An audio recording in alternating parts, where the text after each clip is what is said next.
Income తీసుకునే లాగా నేను సపోర్ట్ చేయాలని నేను ముందుకు వచ్చిన. నా ఆశ అయితే ఇదే. నేను ఎప్పటికీ నాకు ఇది సోషల్ సర్వీస్ అంటే చాలా ఇష్టం అండి. అంటే కొద్దిగా హెల్ప్ చేయాలని ఉంటుంది. కాకపోతే ఏంటంటే మనం తీసుకునే ఇన్కమ్లో ఎవరికైనా హెల్ప్ చేయాలంటే అంత అవకాశం అనేది లేదు.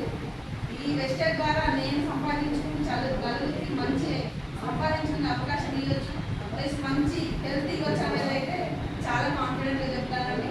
దీంట్లో నేను ఇప్పుడు గోల్డ్ లెవెల్లో ఉన్న. ఫస్ట్ ఇన్కమ్ వచ్చేసి 365 రూపీస్ అంటే వాల్యుయేషన్ ఇన్కమ్ వచ్చేసి 14,000